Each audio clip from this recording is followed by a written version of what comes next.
Hey, everybody, welcome to Brand Out. I'm your host, Tony Nash, and this podcast is all about breaking down the biggest brands in the world. You're going to hear from me and my team of branding experts, and we're coming to you from Owasso, Michigan. Today, I'm joined by a couple of guys who are some basketball nerds, one guy in particular who is the king of hot takes on all things sports, but particularly on basketball.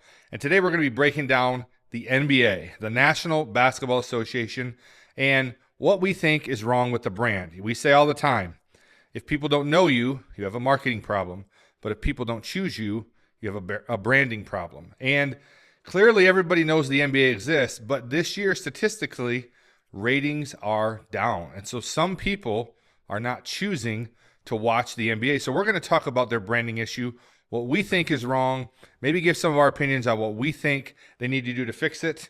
But first, let me introduce to you on the show today, we have our video producer. Normally he's behind the camera, but today he's on the show, and that is Micah Nash. Micah, welcome to the show, man. What's up? I'm doing both roles today. I'm on the podcast, and I'm also behind the scenes. You're also producing. You got your Pistons gear on there. Sir, both of us are repping the Detroit Pistons, who are really one of the hottest teams in the NBA right now. So yes, sir. It's been a lot of fun. 2025, they're probably the hottest team in 2025, in my opinion. So? I mean, the Lakers are pretty hot right now. There's other ones, but I think we're on the top of that list. Yeah, I mean, the Pistons are definitely the most overachieving team for sure. Like, they're far surpassing expectations. Right. Winning percentage-wise, they have the biggest turnaround. Say that again? Winning percentage-wise, they have the biggest turnaround. Oh, yeah. I think they only had like 8 wins last year or something, or 16 wins, something. It was very small. So they really have had a good turnaround. Our boy Cade Cunningham, who you're repping there, is having a great season, first-time All-Star.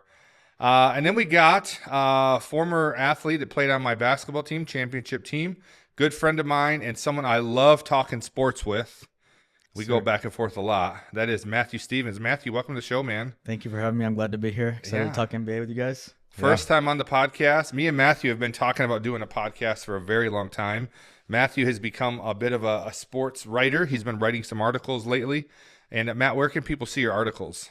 Medium.com. Link is in my bio on Facebook, Instagram, X. I think it's on Threads, but yeah. He's everywhere. At Pretty Matthew much everywhere. Stevens. Matthew Stevens, Instagram, MatthewJ0631. Check him out. All right, check him out. Slide in those DMs. I'll just say, as a friend of Matthew, I think anyone who's watching right now and you think, he definitely doesn't watch as much sports as I do, or he doesn't watch as much as me, you're wrong. He watches more sports than anyone I know. I think it takes up most of his time in his life. Very high percentage. It's his love right now. It's a very high percentage. I don't know anyone that watches as much sports, and not just basketball, but Matthew watches everything. He watches ESPN The Ocho, like cornhole tournaments. Water polo. Yeah, he just loves competition. Yeah. And coaching Matthew, he is a competitor, so he loves watching sports. And so we've had a lot of conversations this year about the NBA and what's wrong with the NBA, what's going on with it, what they could do better. And I'm always looking at everything from a branding perspective. And although we disagree on a lot, I think we both agree the NBA has a branding problem right now, right?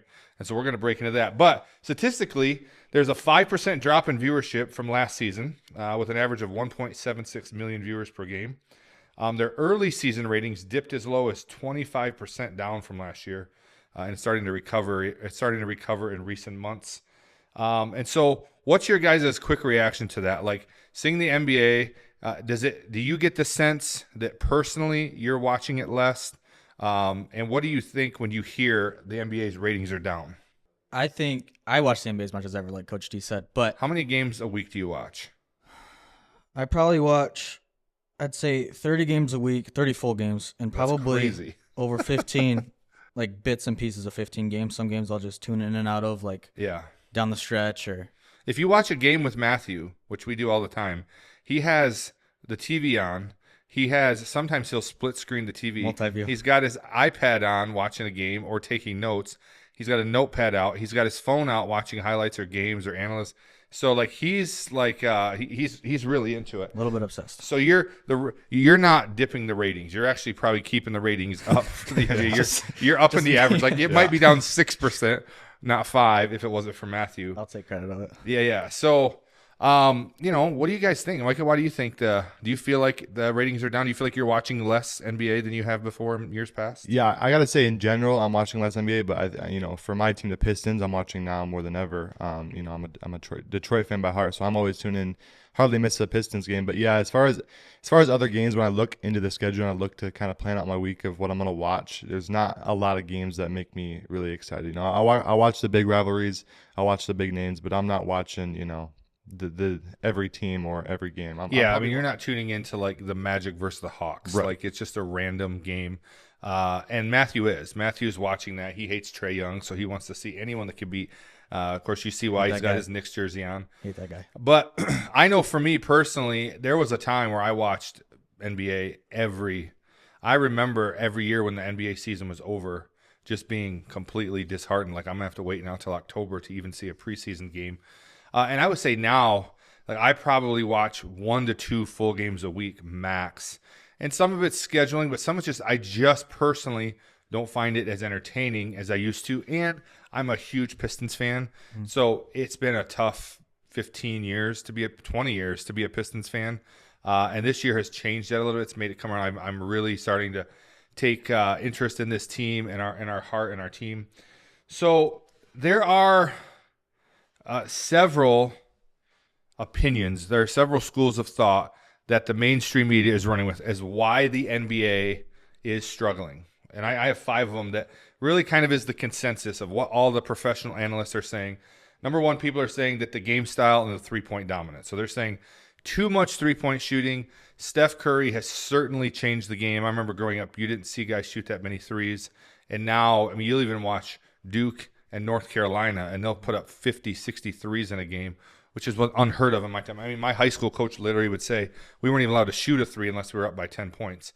So the three-point game has really changed the game. And I'll say I was watching a clip of a youth game the other day, like a young kids game, and literally the boy shot like 15 threes in a row. And so this is kind of the way the game. What do you guys think about it? Do you think do you think that too many threes is killing the ratings? Do you think people don't want to see that? So I think the major issue is not just how many threes they're shooting, but the whole intent of, I feel like, a lot of offenses is to get a three. And so it's not like, oh, I have an open three, let me shoot it. No, it's like we're specifically designing plans to shoot the three. So it's that's what the whole offense is going towards, and it doesn't make it as entertaining. And then also, we mentioned how Steph Curry changed the game, and the biggest problem, I think, is you're not Steph Curry. Most guys, no one's Steph Curry. No one's Steph Curry. And so, like, you got guys who are a decent shooter putting up shots like Curry's shooting, and it's like, okay. Here's the thing, though. That's not your game. Analytics show that the more three-point shots you take, the more shots you're going to get up. Yeah. And the more shots you get up, the more points you're going to score, statistically.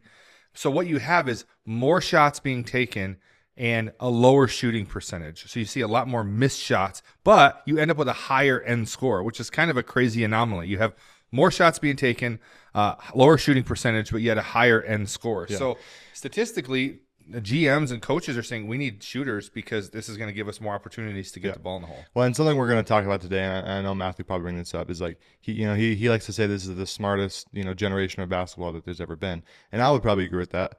But we'll talk about today. I don't think, the smartest way to play is always the most fun to watch. So, yes, while that is a good strategy to put up threes, as far as on paper, for fans to watch, it's not as entertaining. I think it drives down the ratings for sure. There's teams that I watch at the top of the league. Some of them shoot a ton of threes. The Celtics shoot the most threes in the league, and that's kind of their live or die, and Missoula's kind of coached them that way. Live by the three, die by the three. Yeah, and they have shooters on the floor at all times, most of the time. I think it has hurt the entertainment value of the NBA.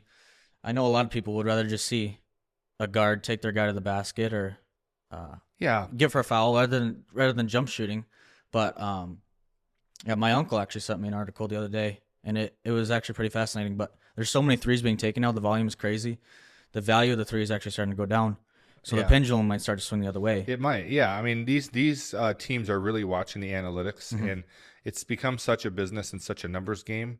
But we remember watching Micah in high school. He jacked up a lot of threes, didn't he? He talks like that's not very fun to watch, but he jacked up a lot of threes himself. We have LaMelo Ball. We have video footage. We have LaMelo Ball now.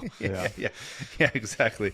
But I think that Well, like we said, like the reasoning is I'm going to get more points on a 3 than a 2, and it's easier to shoot a 3 than go to the hole, which, like I said, is a smart play. It's a smart move, but it's not as fun to watch. Right. Well, I view, and I've always viewed the NBA as an entertainment league. Like, Right. I watch it not for the purity of the game, not for the beautiful game. I mean, if you watch the San Antonio Spurs, you're going to get a lot of very fundamental basketball. There was a time even when you watch the Warriors, you get very fundamental basketball.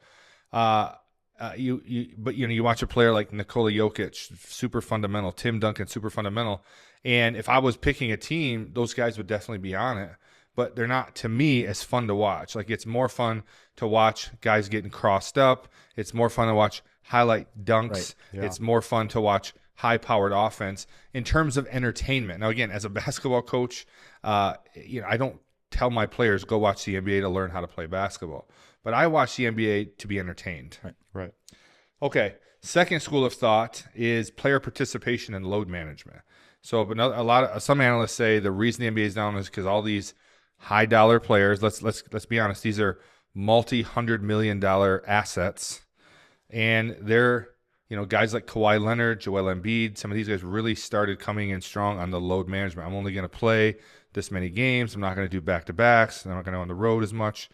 What do you guys think that the load management is having an impact on the ratings? I think it's gotten way better in the last couple of years because they put in the I believe it's 65 game minimum for awards and everything, and they've also started to issue a couple fines here and there for it. Yeah. There's definitely still traces of it. Embiid, we don't know whatever's going to happen with him again. Honestly, now at this point, Kawhi, like you said, and Ja Morant. Like, so for me as a diehard, I love watching Memphis.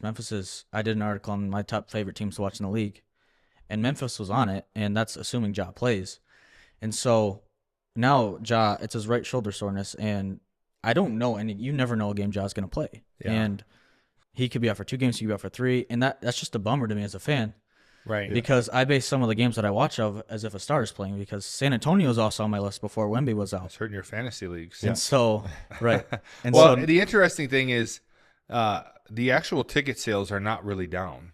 So people are still going to the games. in fact, they're starting to go up. It's the TV ratings that are down. Right. And the disappointing as a fan is when you go, like, I go to quite a few Pistons games a year, and I'll try to plan the games I go, not just based on going to watch the Pistons, but who's coming to town. So I want to go see them play Steph Curry or Kevin Durant or LeBron James. So I'll plan it around going to one of those games.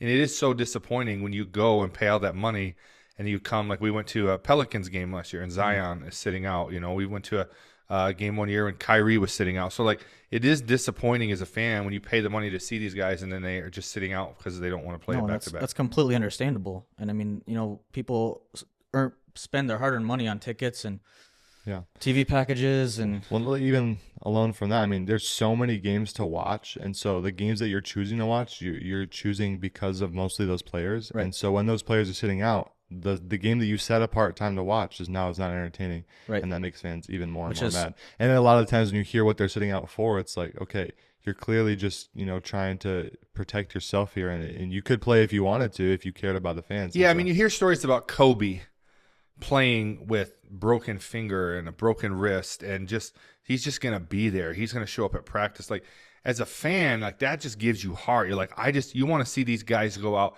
You're thinking these guys are making millions and millions of dollars. I want to see them go kill themselves for my team. Right. Like, why do I care more about my team than the players seem to care about? And that's how it feels as a fan sometimes. I think a great example of this, we just had NBA All-Star Weekend, which whatever LeBron did on All-Star Weekend, I think it was bound to fail because it's been this way for the last 30 years where players just don't try and it's just not a great product. Yeah. But LeBron ruling himself out like an hour before the game was the worst start possible for the All-Star game. That's your most popular player. Yeah. That's supposed to be your leader. And he's out. And then we had all these comparisons to the NHL Four Nations. Yeah. And it's not very comparable for me because the culture of those two sports are so different. Sure. And it's just not NBA culture. Yeah, the NHL is based on toughness. Like, if you want to be a good player, a respected player in the NHL, you want to be perceived as tough. You get into fights. You show up. You play till you're 50 years old. Right. Like these guys. The NBA is about finesse. It's about swag. Like, so part of your brand is not just that I'm tough. It's just that I look cool. It's all culture. Yeah, exactly. It's culture. So, you got something over there? Here's a crazy stat for you. There were 10 players that played in all 82 games in the 2022-23 season. Only 10. 0 of them were all-stars. Yeah. 0 all-stars played all 82 games. Yeah. That is absolutely crazy. And so, I think part of that, fan viewership is, maybe a result of the load management. But the third school of thought is length of season. Some analysts say the NBA season is way too long. Do you guys think 82 games is too much? Absolutely. I think it's way, way too long. I think especially when you're watching 30 games a week. It's ridiculous. Sometimes it stresses me out that I'm not going to get all the games done, honestly. But 82 games is too much. Hey, it's okay if you don't. I know. It's all right, Matthew. Not to me. It's all right. Anyway. You can go back and watch the highlights. I know. Anyway, 82 games is too long to me. I think it takes away the meaning of some of these games. And I think if the season was shorter, that would also help with load management, would it not? Because teams will be like, my guy, like our top player can't sit out tonight. We gotta have this game. And the play-in tournament has added so much to the downstretch of the season, which was a great move by the NBA. Right. And so I think that was a step in the right direction to making games more meaningful. So let's keep doing it and elevating the meaning of games. Yeah, I mean, I can definitely see that for sure. But, thinking back on the reason why it is an 82-game season is, it used to be such a good product that people just wanted more and more of it. Like, they couldn't get enough. And so they kept, increasing the season, increasing the games.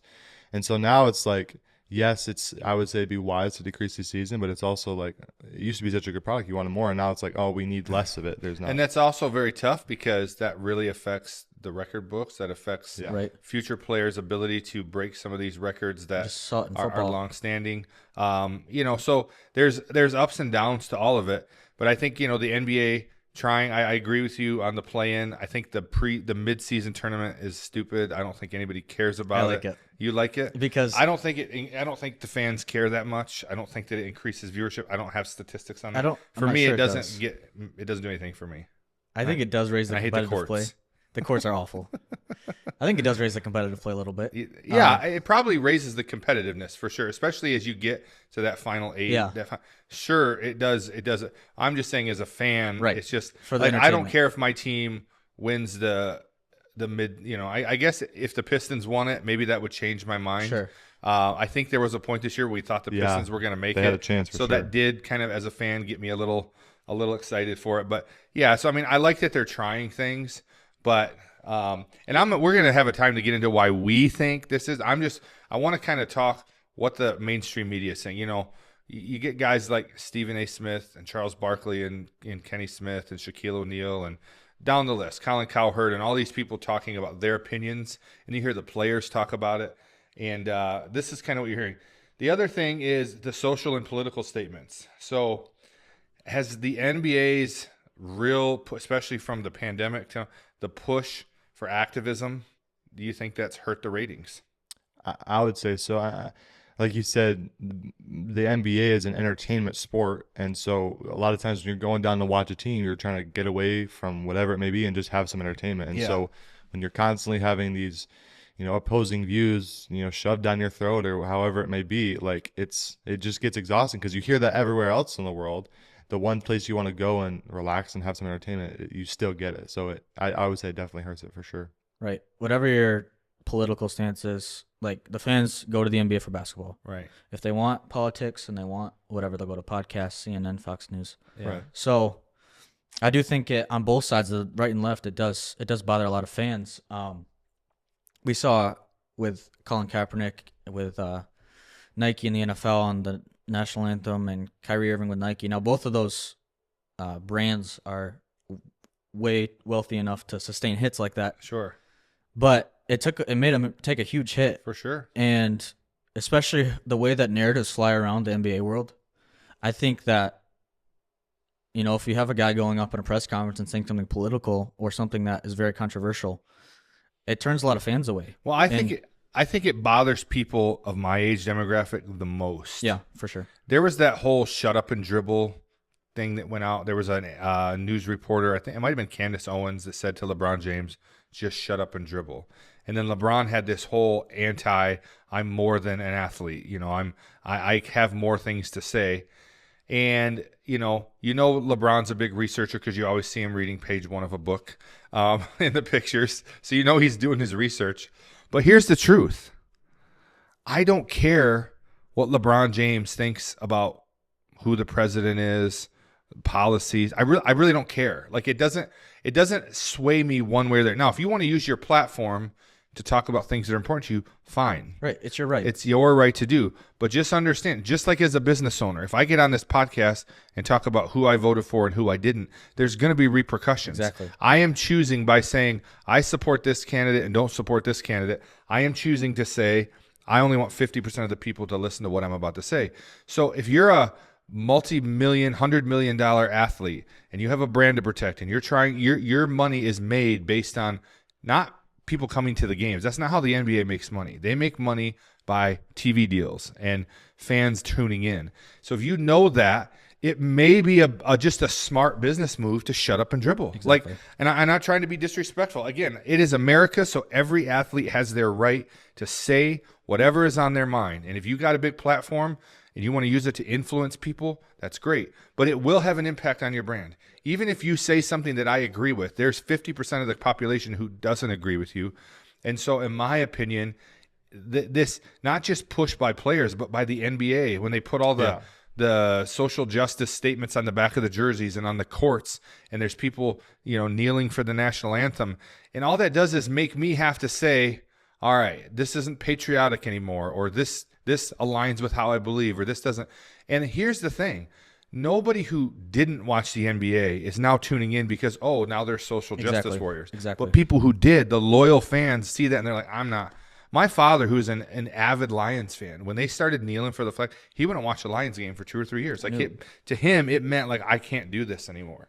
And so to me, I do think that these athletes need to just go and do what they do. Like I tune in to watch Steph Curry play basketball. I tune in to watch LeBron James play basketball. I don't really care what they think. Now that's me. Yeah. Well, just keep it out of the broadcast. If you have your own platform, you want to tell your political views, that's fine. Do your thing. I wouldn't say that would be wise. It's still going to affect you. It's still going to affect you. But like the NBA is part of the people that are pushing it. So like you can't even get on the broadcast and watch these things without going through. Like they're making you watch it. And so and the Players Association is pushing a narrative that these players are supposed to go along with. So right.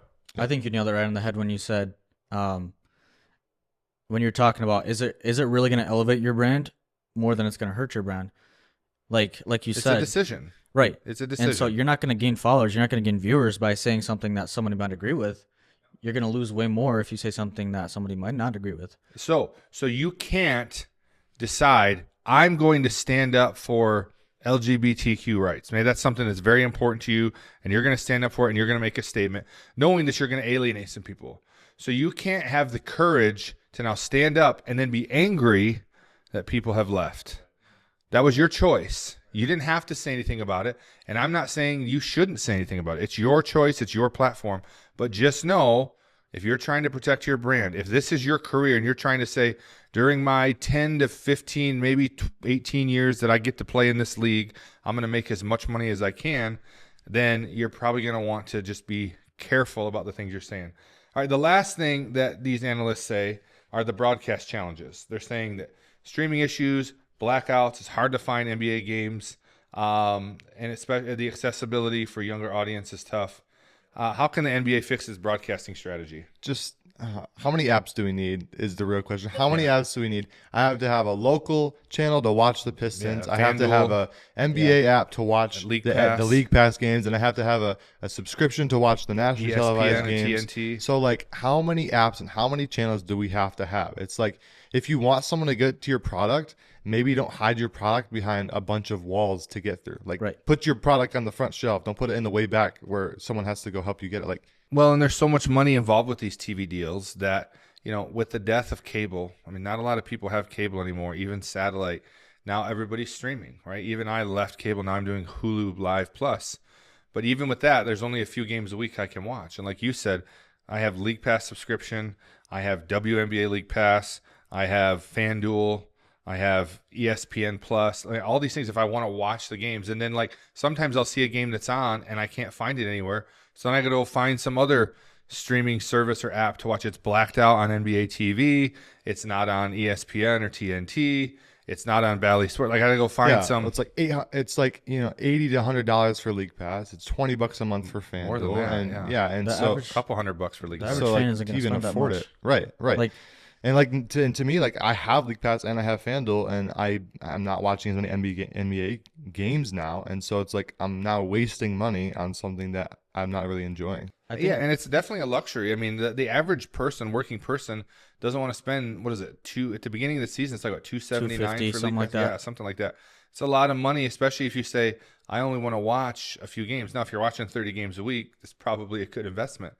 But so, you talk a lot about the casual fan, the person who just watches highlights or just watches a little bit here, but they have a strong opinions about the league and about players. And you, as the super fan, you're like, I watch this stuff all the time. You don't know what you're talking about. I think the TV ratings has something to do with that. The other thing is this. Now you can go find YouTube. You can watch a recap of all the funnest parts of the game. So you can watch a whole game with every highlight plus some in about 5-6 minutes. there's definitely ways to cheat. I mean, box scores, YouTube, and as a society, I think there's so much content out there now. There's more content than ever. Yeah. People, and we Overload. We feel the need to be caught up on our shows, our podcasts, whatever. And so, the average fan that doesn't care as much it's very easy for them to say, "I'm just going to check the box score. Check the box score. I'm just gonna do this or that, or not watch the full game." And I will say that is 100% the case with me. Like there are times where like I want to watch a game. I'll see like, KD and LeBron are playing, and the Suns and the Lakers. I want to watch a game. It's not nationally televised, or it's at 10:30 at night. I'm like, I'll just catch the highlights tomorrow. And like you said, there's always something that you want to catch up on. And so I do think the NBA needs to make the games way more accessible. It needs to be easier to find, and people need to be able to see the games that they want. I think I have one more thing. I think the blackouts on League Pass is the biggest thing, because, like Micah said, no one wants to pay for FanDuel for Detroit and then League Pass. League And Pass that should have every game. I mean, that's should. just at its core, it should have every game. But the possible, TV, except for maybe nationally televised. But it's a little out of their hands because these big TV contracts they sign with TNT and with ESPN don't allow them, or local networks that won't allow them in certain cases if the game's not sold out, to play on League Pass. And so it's a tricky thing. So go ahead. There's other sports that have this problem too. Oh, of course. And that's the number one complaint though that I hear from fans is like, I'm paying for this subscription and I can't even watch my team. And so these are kind of the mainstream thoughts. Okay, so we've kind of discussed what everyone's saying. So I want to give you guys the opportunity to give me your thoughts. Why do you think the NBA is struggling from a rating standpoint? You might think the NBA is better than ever. I've heard you say that, Matthew. So be honest. Like, tell me, I don't think the NBA is struggling, or I do. But I want to hear, and it could be one of those 5 things. It could be a couple of those 5 things. It might be nothing, but I want to hear your guys' opinion, and you can decide who wants to go first. But why is the NBA struggling to get viewers right now? As a culture, I think the NBA struggling represents so much about our society and culture in general. And you see events, so big football games, UFC pay-per-views, boxing pay-per-views, World Series, Yankees versus Dodgers, the 2 biggest markets in sports. Those events are going through the roof. And I really think as a society, we are starting to become an event-centered society. So I think the days of watching a full 82-game seasons and all these games and all these, just a full season of sports is down. And NHL has the same problem. NHL ratings are down 28%. College football ratings are down. College basketball ratings are down. I think a lot of the NBA's problems that we have now just represent society in general. And especially, like I said earlier, the narratives in the NBA world go crazy. They never stop. And so I also think with social media, you can type something and everyone in the world can see it. I think the narratives are so bad about the league right now that it's hurting fans, and the league is just getting a bad rap. Yeah. Well, going off that societal aspect that you had, I mean, there's practical things that affect it too, like with the economy the way it is and the state of political world right now. It's like people I don't think have as much time to even watch those as much as they had before. Like people are having to work more now. People aren't able to afford those streaming services. So there's practical reasons for it too. Well, and you said this. There's so much content. Guys, you got to understand, when I grew up, even cable had like 15 channels. That's it. Mm-hmm. There was no YouTube. There was no binge watching. Like if you wanted to watch Seinfeld, You watch an episode, and then you had to wait till the next week for the episode to come out. And then in the 90s, they came out with, at the end of it all, when the whole series was over, you could buy the DVD set, and then you could watch them all together. But there was literally, you saw a Seinfeld episode that you loved, there was no way to go back and watch it again until a rerun. There was no way to show your on YouTube or anything. No, there was no YouTube. There was no internet. There was no way to tell. You could try to describe. Did you see Seinfeld last week? Oh no! And now you're not gonna be able to watch it again until the reruns come out. So like we had fewer options.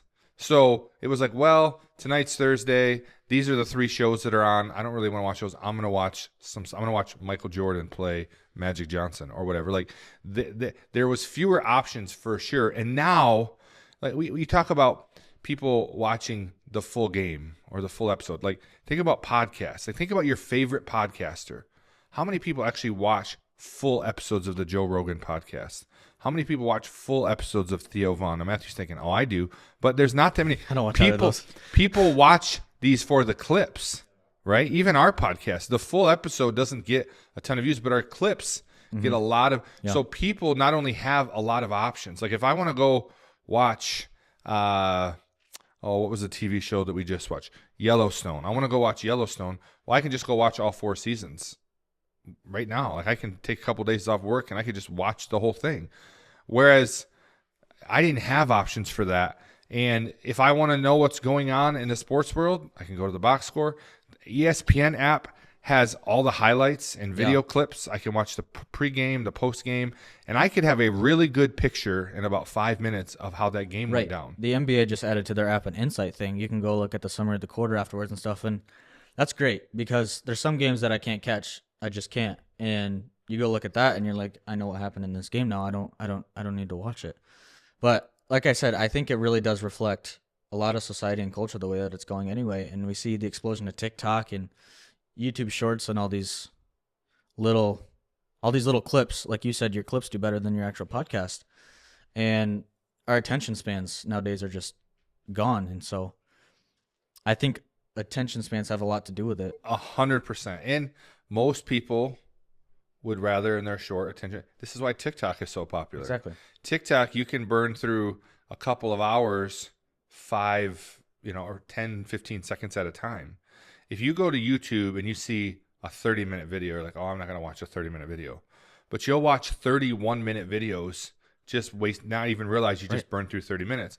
So I think some of it is people like, I don't have 2 hours to watch a game, but I'll watch the highlights afterward. I'll watch the Sports Center recap that was, I remember watching Sports Center as a kid. Some of you old heads will remember this. Sports Center would start at 6 a.m., and they would literally repeat the episode from 6 a.m. till noon. And I would watch Sports Center 5 or 6 times in a row just to see the highlight again. Like they would show the top 10, and they would show like the number 2 play with some crazy buzzer beater. I'm like, oh, I want to see that again. I couldn't rewind it. I couldn't go find it on YouTube. I had to literally watch through the episode all the way again to get to that spot and watch through the commercials. And I would remember as a kid watching Sports Center 4 or 5 times in a row every day. So I've thought about two sides. I've thought about 2 sides of the coin here, and I have a question for you as a host. So we established a problem with the NBA is that a problem with the league right now is that you can access a clip, you can access a box score, you can cheat and not watch the full game. But now we're also agreeing that what Micah said is that the league needs to be more accessible. We need to not have as many subscriptions. We need to be able to access the league without having to pay so much. We need to be able to watch these full games without blackouts. Where's the balance in that? Well, that's a good question. I don't know if you are familiar with this Unrivaled League that the women's thing did, Nafisha Collier and Brianna Stewart. It's awful. The ratings are terrible, and it's not fun to watch. Yeah. It's a short court. It's women's basketball, fast-paced. They're not great ball handlers, most of them.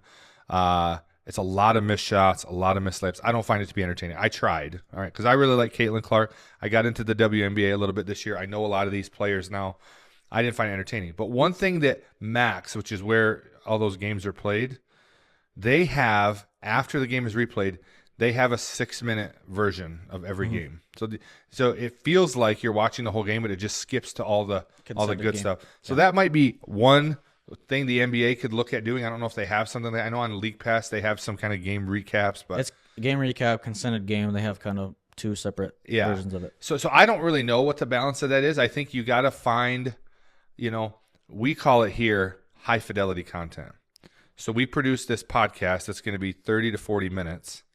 And out of this will come 5 to 10 short pieces of consumable content. So maybe that's what the NBA needs to look at. How do they monetize that, right? So if TV ratings are down, how do you take our long form content that is for the super fan, right? Our diehard brand out fans will watch this whole episode. But then there's the casuals, which are really the ones who pay the bills, because there's a lot more casuals than there are diehards, right? And so how does the NBA take their long-form content and turn it into really consumable short-form content that they can monetize, that they can make money off of it? That then doesn't matter if the TV ratings are down.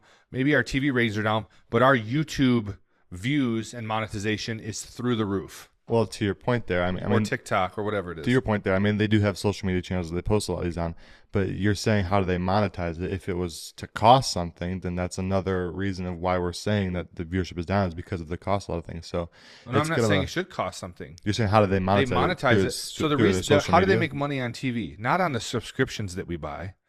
The way that they get these TV deals is by analytics. So if TNT is going to sign a multi-$100 million TV deal, multi-billion dollar TV deal, it's going to be based on previous ratings that the NBA has produced. And so if they can say our games average 1.7 million viewers a night, they can take that to their advertisers that will now pay big money to put commercials during that time. So your subscription of $200 a month is not what's paying for the NBA. It's a drop in the bucket of the whole thing. Your $75 ticket to the game is not really making a big dent in the NBA. Where the money is in the TV deals, which the TV deals are all based around selling ads and sponsorships.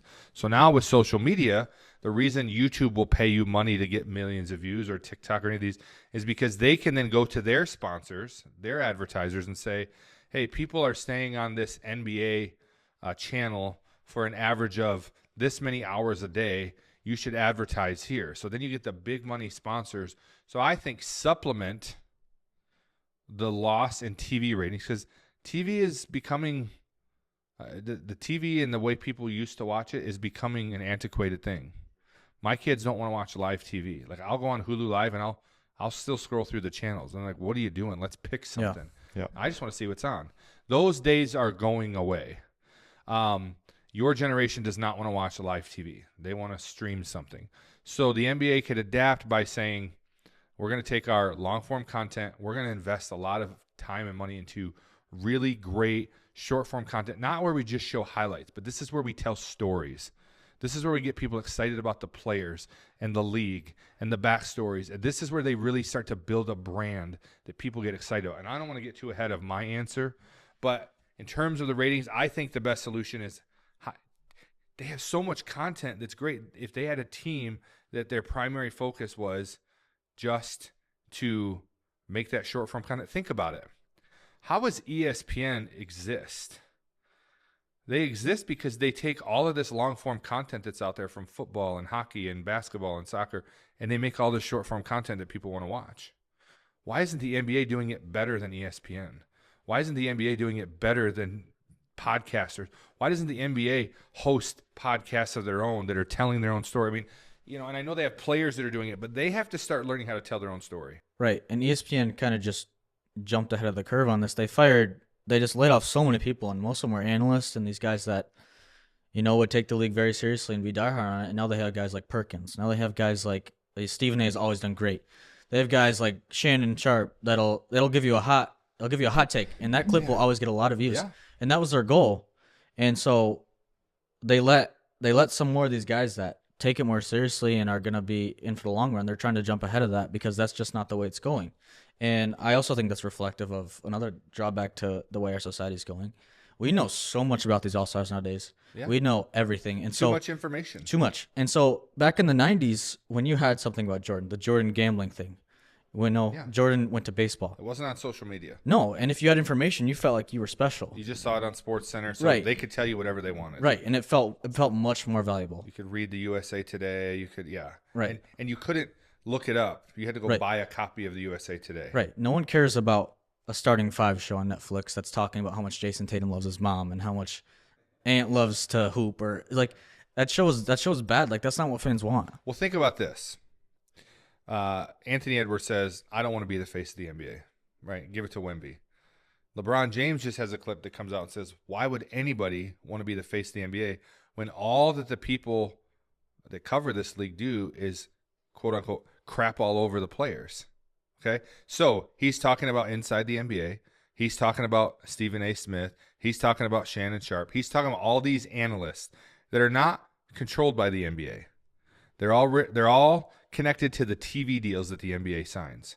Why doesn't the NBA create its own show of glazers of their favorite players, right? Guys and girls that come on, they're employed by the NBA, and they're pushing out their own story. Their job is not to get on there, and it's not that you still can't critique the players, because I think you still have to be honest critique, but where they're celebrating. JJ Redick had a clip where he goes, "I'm okay with people critiquing our players, but none of these analysts celebrate our game." Exactly. They don't. All they do is talk about how bad it is. So why would anybody want to come watch it? And so there's some validity to that point, and that maybe what the NBA should do is say, branding is telling your own story. Branding is what people feel when they watch it, when they see it. Branding is what gets people to be loyal to you or not. And so I think the NBA needs to start learning how to, instead of just relying on the sports networks and the TV deals to tell its story and the players, the NBA needs to start thinking, how do we start to tell our own story? How do we get out in front of this? How do we fix our brand?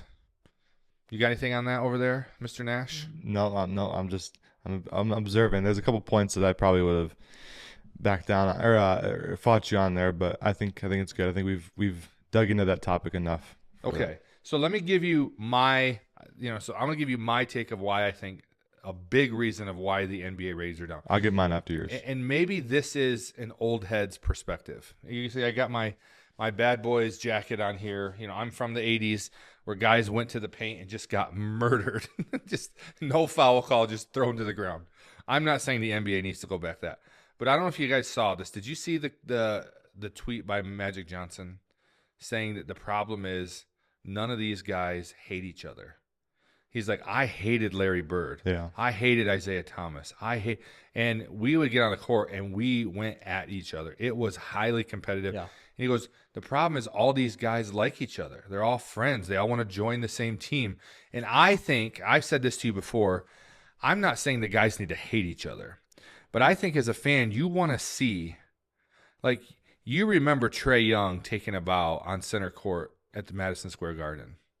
And so you hate that guy. And you want to see that Jalen Brunson hates that guy. And you want to see that Cat hates that guy. And you want to see that Josh Hart hates that guy. Yeah. You want to see that. And so you want to see when he comes to the Garden that they're not going out to dinner with him after the game, that they're not showing him any kind of love. That, as a fan, makes you like, if I hate that guy, my guy should hate that guy, right? So if you're a Celtics fan, you don't want to see Jason Tatum and LeBron James being friends. The Celtics and the Lakers are supposed to hate each other. Right. So you want to see, at least on the court, that those guys are going at each other, right? I remember watching the Lakers and the Pistons, and Magic Johnson and Isaiah Thomas would always kiss before the game. I don't know if you've ever seen those clips. They literally would kiss each other on the cheek. Weirdest thing. I hated it. But then the game would start. Look it up. The game would start, and they'd get into fights. Yeah. And they were friends, actually, but they hated each other on the court. So that competitiveness, you see Jordan talking about how he took things personally, and he just went at guys. I mean, no-name guys. You hear Kobe hear that story about Kobe coming to Madison Square Garden and hearing that some guy that was a nobody shows up at 4 a.m. to practice. So Kobe just said, I'm going to show up at 3 a.m. As a fan, you want to know that these guys are just killing themselves to get the dub. And I think part of the issue is there really are no crazy rivalries right now. I think, why do people want to watch Caitlin Clark and Angel Reese? It's certainly not high-tier basketball. But there's a rivalry there, right? Why do people want to watch when Luka plays the Mavericks after he just gets traded? Because there's a rivalry. The ratings go up. Why do people want to watch when Trae Young comes back to the Garden? There's some sort of rivalry. There's some sort of memory. People want to watch the Pacers and the Pistons because of something that happened in 2004, the Malice at the Palace. And so these rivalries create stories, which is a brand.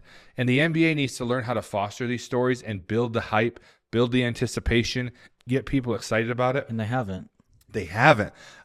You say they have been? They have not. Oh, they have not. Yeah, they have not. Now, the last time I can remember exciting rivalries that I was really hyped about was LeBron and Steph. That run between the Cavs and the Warriors from 2015 to 2018 or 19. Like, even though it was the same two teams in the finals every year, it was like, that's a rivalry that I want to see. When Klay Thompson says about LeBron, this is a man's league, and they're down 3-1. And LeBron's like, what did Klay say? And he's like, oh, okay. And then all of a sudden, the Cavs come back from 3-1 down and do some crazy. And it's just like, that as a fan, you're like, man, I used to hate LeBron James, but seeing that, I'm like, okay, that was cool. And instead, what happens is these guys are all friends. They all like each other. And those rivalries just seem to not really exist. Yeah. I think the league has gotten – this is a lot of the league's fault, I think, because, you have Anthony Edwards who just got a 16 technical.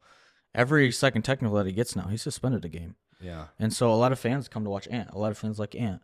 But you have the league issuing fines for literally everything. You have the league giving out texts for everything. That's been one of the biggest complaints that I've heard is these technical fouls. Like, they're everywhere, and they can't – the NBA is still fine handing them out. And I think the league has shot itself in the foot because a lot of it is just Adam Silver is not David Stern. No, Silver has to be everyone's buddy. Silver's got to be everybody's best friend. And Stern was not that way. Stern laid his foot down. Stern was a master brander.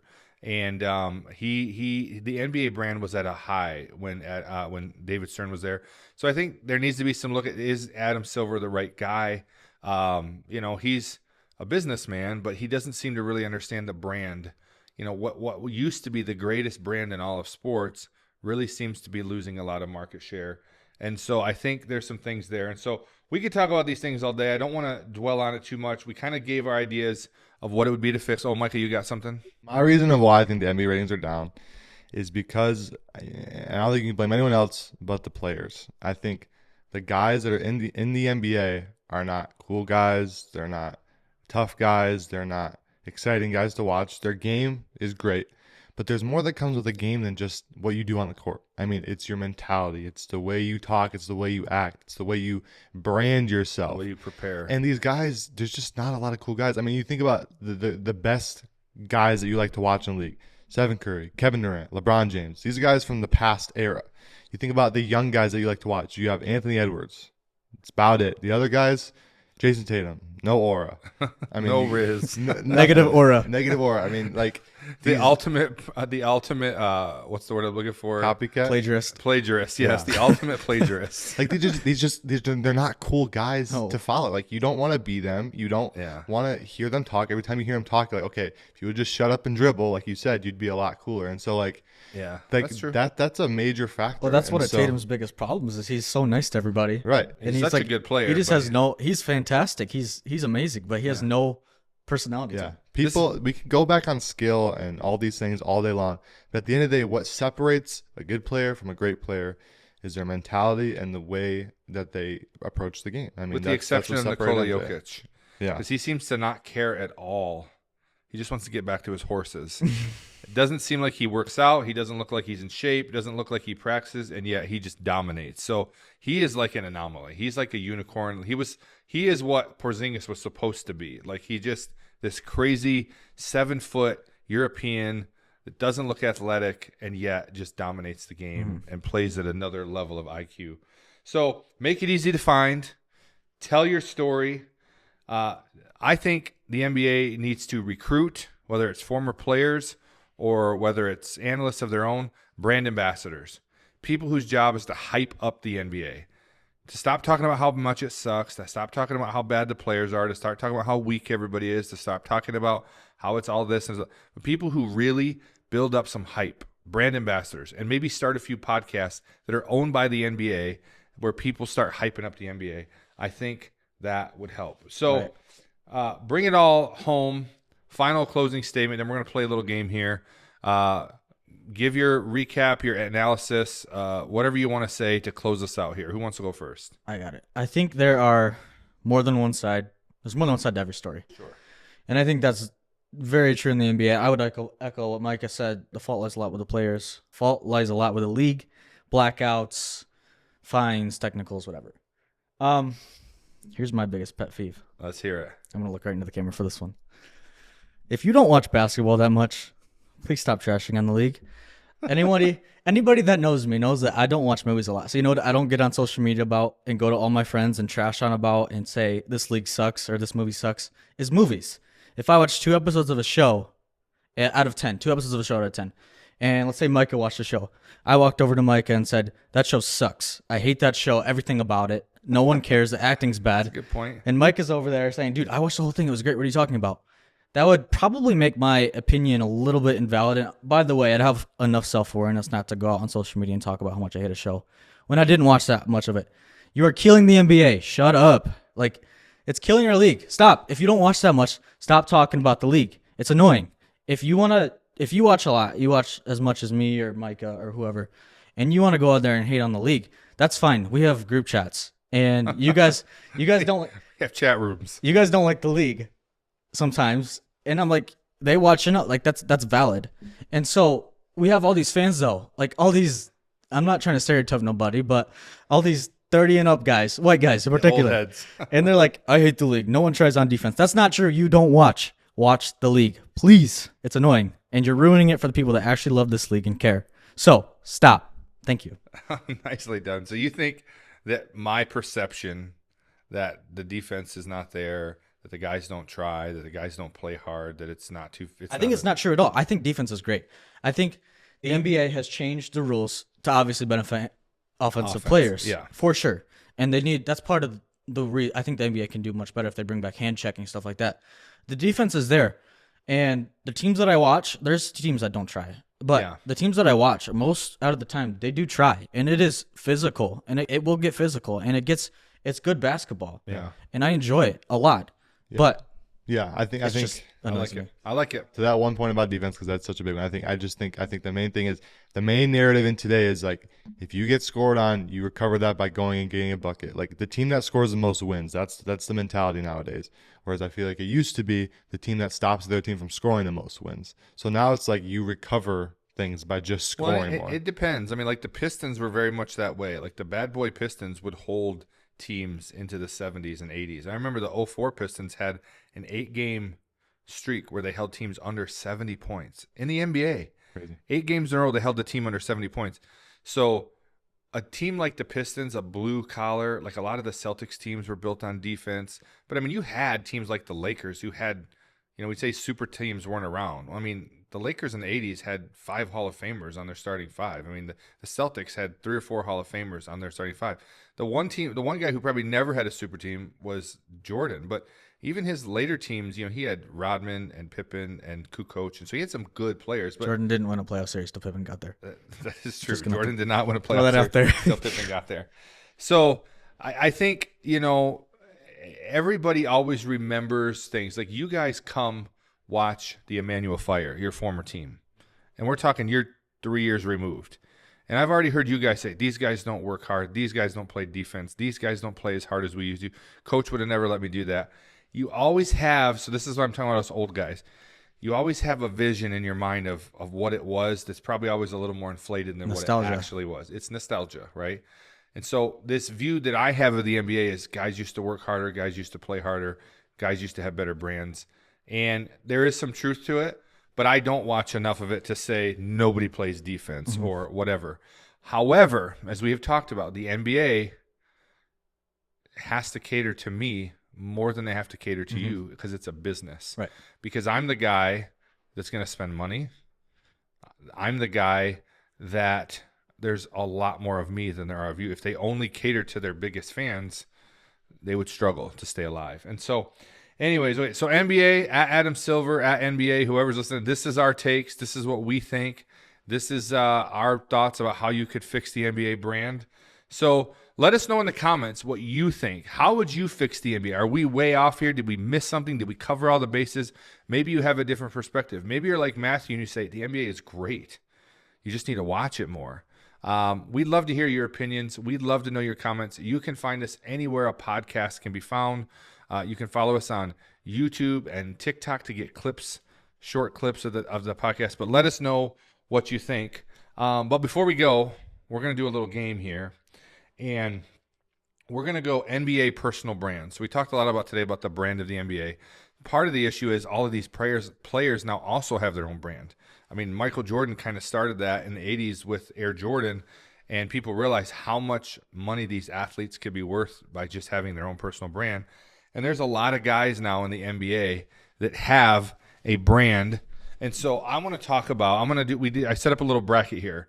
I'm going to give you guys 2 players, and then we'll advance them to the next round. I got to keep notes here. And then we're going to bring it all the way down from 16 down to the top brand in the NBA.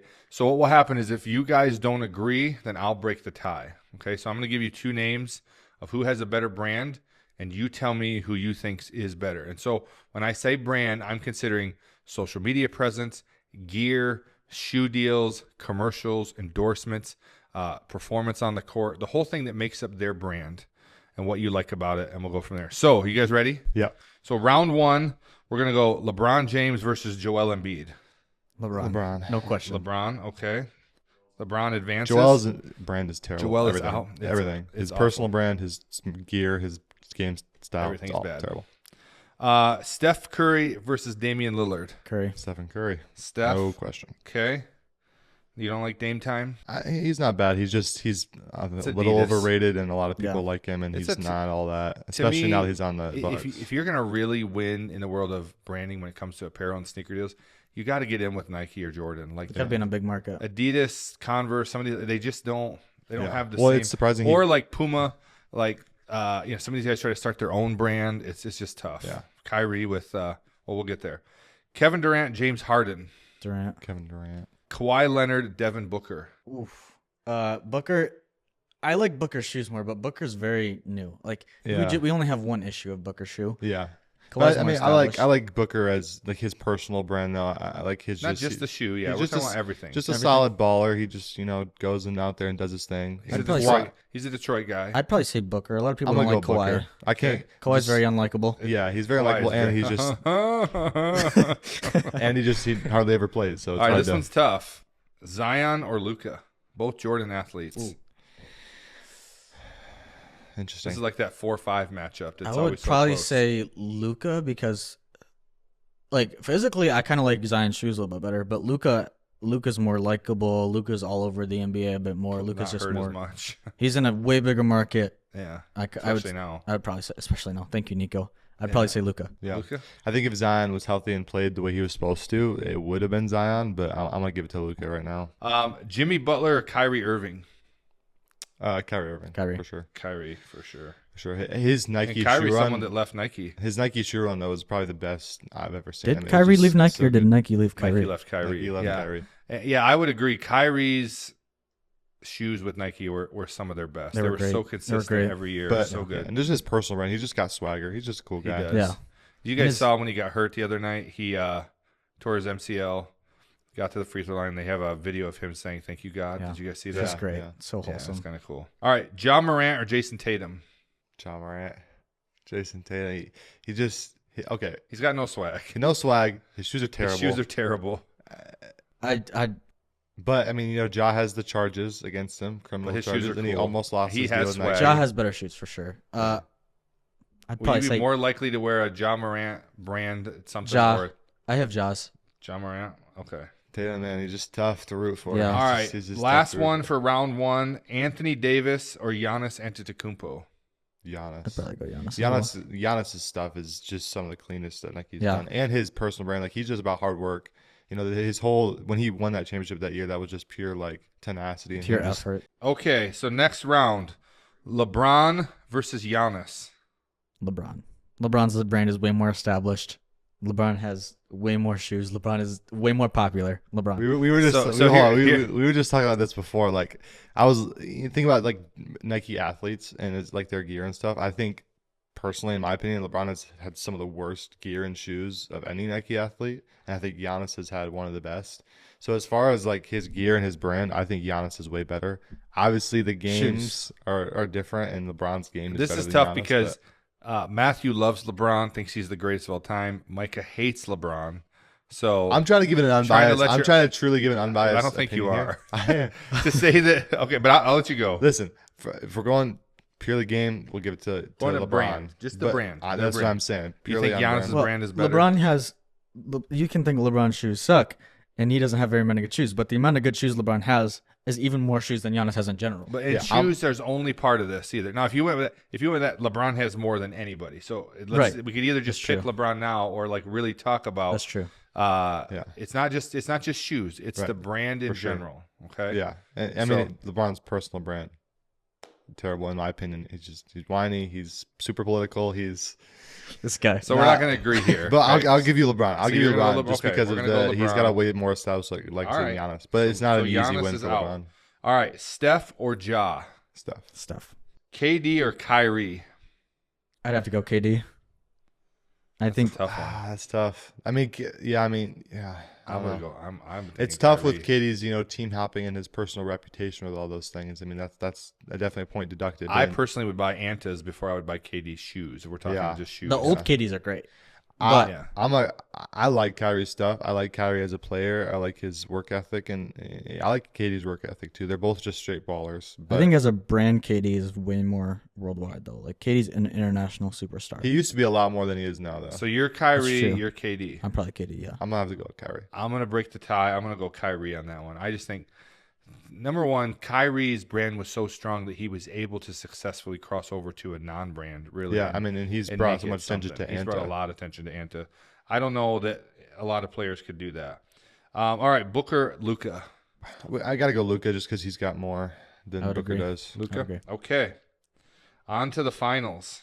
Okay, or no, the semifinals. LeBron or Luka? LeBron. Okay, so LeBron is in the final. Steph or Kyrie? Steph. I'd say Steph. We may have just been able to pick this right from the beginning, but here we go. It's no wonder that these are the two faces of the league right now. Yeah. But Steph or LeBron, who has the better brand? Go ahead. I know what you're gonna say. Go ahead. I gotta give it to my guy Steph Curry. I mean, it's just solid. There's not a bad thing that anyone can say about Steph. Really nothing. I mean, you ask any guy, almost every basketball enjoyer loves Steph. I mean, he's just a good, solid player. He's an ethical player. He hasn't team hopped. He doesn't foul bait. Like, he's just about solid, getting work. He's put in the work. He's become the best shooter ever. He's won 4 championships. He's done it all, and he's a solid guy. And his gear is tough. He's the only reason Under Armour is even surviving. He's carrying the whole brand. And football. I love Steph as a player. Steph is one of my favorite players to watch. In my article, I put him as my number 2 favorite player to watch behind Jokic. I don't like Steph's new logo. I don't like some of his new. I don't like some of his new shoes. The original one was great. I don't know why he changed it. I don't really like all of his gear really, and like the old Currys were okay, but there's more LeBron stuff that I like than Steph, and they're both international superstars. They're both the definition of a superstar. It's a tough one. They're the most popular 2 players we have in the game right now. All right, you got to pick. I got to go LeBron. He's been in the league 20 years. You're going Steph. So I got to break the tie. Well, so to your point of the 20 years, he's been in the league for 20 years, and I don't think his reputation is as good as Steph's. As far as Steph is probably more likable as a player. That's what I'm saying. That's part of his personal brand now. And as far as fan appeal as well, Steph is also one of the most followed players over LeBron. His jersey sales are the top in the NBA this year, and they've been multiple years over number LeBron. 1. Not this year. Someone look it up. True? Yeah. Why don't we do this? I don't know how to break this because let me give you my point. Steph is by far one of my favorite players to watch. Watching him in the Olympics was just absolute great. It was amazing. Their documentary that they just did about Court of Gold, hold on, it was fantastic. But LeBron is timeless. I mean, 50,000 points, still doing it, still performing at such a high level at his age. I think he gets a bad rap from people who don't watch him a lot. And, I think this, as a coach, LeBron does, on the court, he does almost all the right things. He's such a basketball savant. He just, you watch him in the Olympics, the guy is thinking the game on another level. So it's hard for me to say. So I'm not going to break this tie. We're going to go to the stats. So who has the highest jersey sales over the last 5 years? This year is Steph. This year's Just this year? Steph's been on the top the past 3 years. So based on that, we're going to give the best brand, number 1 to Steph, with a very close number 2 to LeBron James. So let us know what you think. Who has the best brand? Do you think? Even let us know down at the bottom. Give us your reason why you think LeBron is number 1. There's good reasoning for both. You let us know in the comments who has the better brand, Steph or LeBron. Maybe one of those other players we picked you think they far surpass. Let us know why you think about it. But NBA, you got to do something about your brand. If people don't know you, you have a marketing problem. But if people don't choose you, you have a branding problem. In NBA, there's a lot of people not choosing to watch you right now. Why is it? Have you looked into it? What do you need to do? I think you need to listen to the fans. I always say no fans, no brand. And so what are the fans telling you? We mentioned a lot of it here on the podcast today about what we think are some things that you should do. But you have some smart people working for you. So let us know or take heed to what we're saying. And again, you let us know in the comments what you think. But we'll end it by saying NBA Finals prediction. 2 teams that are going to be in the finals and who's going to win how many games? Right now, I'm going you had to say right now, today, not based on today, but like you're predicting what's going to happen in a month and a half here. I'm assuming Boston is going to be healthy, and I'm going to take Boston and OKC. If Boston's not healthy, no, doesn't matter. We're not going health. Okay. That's always a variable. All right, I'm gonna the smell test. You're saying Boston, OKC. Who wins the series? Boston in 6. Boston in 6. Okay. All right, boys. I'm going my dream finals matchup. We're All right. going the Detroit Pistons versus the Golden State Warriors. Oh, wow. Pistons That's a long in 7. shot. Pistons in 7. I mean, the Warriors are hot with Jimmy Butler, but can they sustain it? I don't know.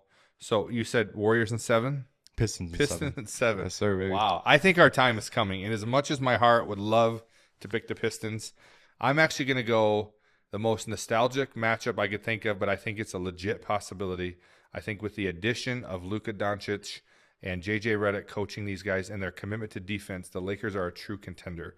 So I'm going to say Boston, L.A., Lakers, Boston, and I'm going to go Boston in 7. I think it's going to be an incredible series. I don't want to see the Celtics win. If there was one team that I would say don't win, I'm going to change it. I'm going to go Lakers in 7. Boston, Lakers in the finals. It's going to bring back all the nostalgia. It's going to bring all the old heads back out. Lakers are going to win in 7. LeBron's going to get his 5th championship, and Luka's going to begin his reign as probably one of the greatest Lakers to ever play. So that's my prediction. Let us know your Lakers predictions. Lakers, your finals predictions. Who do you think is going to be there? Maybe you think our picks are crazy. My heart wants what Micah picked, so I hope that happens, but I just don't think we're quite there yet to get past some of the teams that we had to face in the East. So thanks again for joining us. Remember, brands that blend in tend to get forgotten. So go out there, keep building, keep branding, and stand out, and of course, brand out. We'll see you next time. If you enjoyed this content, make sure to like, subscribe, and hit that notification bell so you never miss an episode. We want to connect with you. Drop a comment, share your thoughts, and let us know what brands you want us to break down next. Follow us on social media for more branding insights, and remember, keep building, keep branding, and always brand out.